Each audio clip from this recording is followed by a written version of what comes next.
On Christmas 1943, the chaplain of the North Carolina Battleship collected $5 from each crewman who had children in the States, and then sent that money to Macy's department store to buy presents for the children and mail them to the crewmen's homes.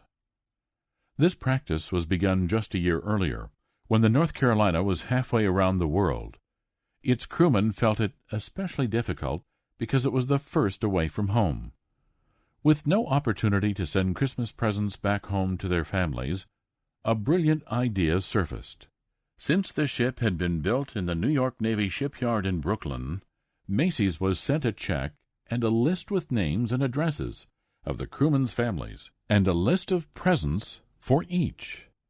Macy's was asked to select the presents, wrap, and mail them to the families.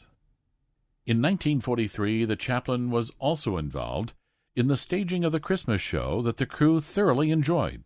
When the show ended, the chaplain asked everyone to remain seated as he had a surprise for them. It was unknown to anyone, but Macy's had gathered all the children and wives of the crewmen they could find and filmed each of them and sent it to the chaplain. Each child and mom would say hi or other greetings to their loved one, and needless to say, there wasn't a dry eye that night. After that, Macy's had become the Battleship North Carolina's Santa Claus. It is this sentiment of being home for Christmas that was also expressed in the newly released 1943 holiday song titled I'll Be Home for Christmas.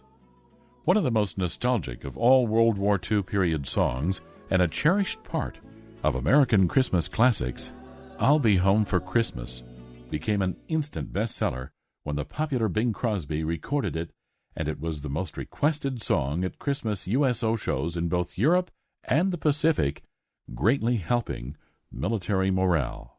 It's not too difficult to imagine how American fighting boys may have felt at Christmas during one of the 20th century's most difficult periods. How they must have longed to be home for the holidays, instead of off fighting on desolate foreign battlegrounds or sailing the turbulent waters of the world's oceans on a battleship like North Carolina. The brief I'll Be Home for Christmas certainly packs an emotional wallop with its wistful lyrics. Even today, it would not be a far stretch to suggest that whenever people, especially our brave military men and women, are away during the holidays, this special Christmas song might be on their lips as they gaze homeward.